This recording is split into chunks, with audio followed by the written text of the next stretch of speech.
Three girls are sitting on the lounge watching TV. Olivia 16, Isabel 8, and Nova 6. Olivia gets up off the lounge and starts to walk towards the kitchen.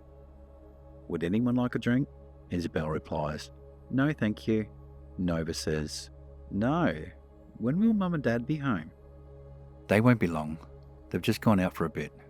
The youngest two go back to watching TV. Olivia walks into the kitchen, grabs a bottle of water from the fridge and starts to drink it. She then suddenly takes the bottle away from her mouth as she stares out the kitchen window. She has a confused look on her face. Realizing what she is seeing, Olivia drops the water to the floor, quickly walks out the kitchen to the front door, checks it. It's locked. Then she walks into the lounge room and turns off the TV and grabs her mobile phone. Come on, girls. We need to go upstairs. Straight away. Nova replies, Why? Don't ask questions. Just come upstairs now. Isabel replies, But the show hasn't finished yet. Izzy, please. Isabel notices that her sister looks like she's in a panic. Confused, she looks at Nova. Come on, Nova. Let's go upstairs. As the three girls are walking upstairs, Isabel says to Olivia, What's going on? I just saw somebody in the backyard walking towards the house. Isabel, who is clearly scared and about to cry. I'm scared. What do we do? We'll go upstairs and hide in the closet. I'll ring Mum and Dad when we get there. When the three girls get upstairs, they go straight into the parents' closet and close the door. Olivia starts to ring her dad's phone. Nova says in a confused voice, What are we doing in Mummy's closet? Isabel tells her little sister, We're playing a game of hide and seek, but we can't get found, okay? This has to be your bestest game you have ever played. Who are we playing with? Just somebody.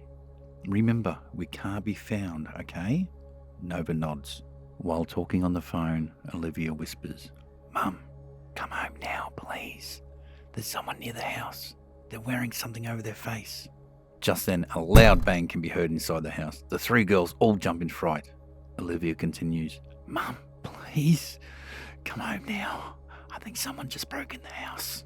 Sitting in silence, Olivia listens to her mum. In your closet with me. Okay, Mum. Tell them to hurry. We're scared. Olivia hangs up the phone. Olivia whispers to her sisters, Mum's ringing the police. They all sit in silence, listening. Suddenly footsteps can be heard coming up the stairs. The girls start to shake in fear. The older two have tears running down their cheeks. A door can be heard opening down the hall. Things can be heard getting thrown around. Where are you? Then a door can be heard being slammed. The girls jump in fright. They start to cry even more. Nova looks up at Olivia, who is crying. What are you crying about? It's just a game. It's not a game anymore, sweetie. We need you to be brave. We don't know who the man is in the house. We need to be very quiet. Can you be quiet? Nova, with a confused look on her face, too young to grasp the concept of what's going on, nods to her sister. Good girl. Now, no matter what you hear, don't make a sound. Nova nods again. Come out, wherever you are. The girls hear their parents' door swing open. I know you're home. I saw you in the window. The girls, with their hands over their mouths, trying not to make a sound, although they are absolutely terrified, still sit in silence on the floor of their parents' closet. Without warning, the closet door swings open. All three girls scream in fear. They all crawl out of the closet and try to get away. The man grabs Olivia by the arm. You're not going anywhere, Olivia. Olivia, who is scared to death, looks up at the stranger with tears flowing out of her eyes. All she sees is a balaclava covering a stranger's face. Who are you? How do you know my name? The stranger looks out the door as Isabel and Nova can be heard running down the stairs and out the front door. Don't hurt them. Oh, I'm not here for them. I'm here for you. Olivia tries to struggle out of the man's grip, to no avail. What do you want? I'm here to teach you a lesson. What do you mean? You've been a bully to my daughter. I'm here to teach you a lesson. Not to ever do it again. But I'm not a bully. I never... Shut it! It's time we went for a little drive. No! Olivia struggles and struggles to try to get out of the grip of the stranger. He's just too strong. The stranger forces Olivia down the hallway and to the stairs. You may want to be careful, Olivia. You don't want to fall down these stairs. He then leads Olivia down the stairs. When they're about halfway, the door swings open. A police officer sees them and draws his gun and points it to the stranger. All at the same time, the stranger takes out a gun and points it to Olivia's head. Drop the weapon! No, you drop your weapon. I have a gun pointed to a 16-year-old's head. As two more officers entered the house with their guns raised and pointed at the stranger. Now that the other officers have been so kindly to join us, I think it would be in the best interest of this little girl if you all dropped your weapons. We can't do that. Well, looks like we have a stalemate. How about you just tell us what you want? Sure, I can do that. Okay, this little girl beside me has been bullying, tormenting, and physically abusing my daughter all year at school. I'm here to teach her a lesson. What I need from you, lovely officers, is to move out of my way so we can go for a little drive. Where do you want to take her? Really? You think I will be telling you that? That would be silly of me, wouldn't it? Where would the fun be in that? I would never be able to teach little Olivia a lesson then. The officer looks at Olivia. Is that your name, Olivia? Olivia nods. Everything's going to be okay, Olivia. Hello? Please don't promise things to little kiddies when you can't keep them. That's just rude. Sirens can be heard getting louder. Outside, the neighbourhood has been lit up by red and blue lights. Suddenly, voices can be heard screaming out Olivia's name. The stranger looks at Olivia.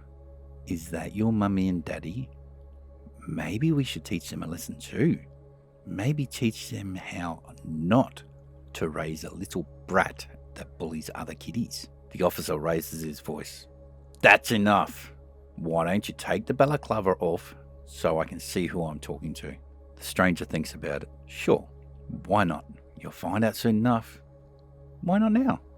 The stranger takes the balaclava off. Olivia looks at him. Mr. Jones, officer says. Do you know him? Yes, he's Paige's dad. She looks at Mr. Jones. Wait, I haven't been a bully to Paige. Mr. Jones replies, clearly getting upset. Yes, you have. Paige comes home in tears every day saying that you've been a bully to her. You've been calling her names. Sometimes she comes home with bruises on her arms. She tells me you have been giving them to her. The officer pipes up. Mr. Jones, please talk to me, not Olivia. No! Stay out of this! He looks back at Olivia with a tear in his eyes. I have had enough of the constant bruises and name-calling from you. So has Paige. Because of you, she never wants to go to school again. That means she won't be able to have a good career later on in life. I hope you feel good about yourself. You're completely ruining somebody's life. I swear I haven't bullied anyone, especially Paige. She's my friend. Friend, huh? Is that how you treat your friends? By abusing them? Just then, Olivia realises something. With a caring voice, she looks up at Mr. Jones. Mr. Jones, the Olivia who has been bullying Paige. Is that Olivia Hislop? Yes, and that's you. But sir, I'm Olivia White. Mr. Jones's face drops. Tears start to fall from his eyes. He realises what he has done. He looks at the officers, then looks at the gun in his hand, then back at Olivia. He lowers himself to Olivia's level and whispers in her ear. I'm so sorry. I hope you can forgive me. Please tell Paige that I am so sorry and that I love her so much. Please go outside. He then lets go of Olivia's arm and watches her run out the door. Mr. Jones raises his gun to his own chin. No, don't do it! No one was hurt. You'll get off lightly. Paige, think of young Paige, the officer yells. I am. I can't have her being raised by a criminal. It wouldn't be right. Please help her with the bully. The school won't do anything. Just then, a loud bang can be heard inside the house. Mr. Jones had shot himself.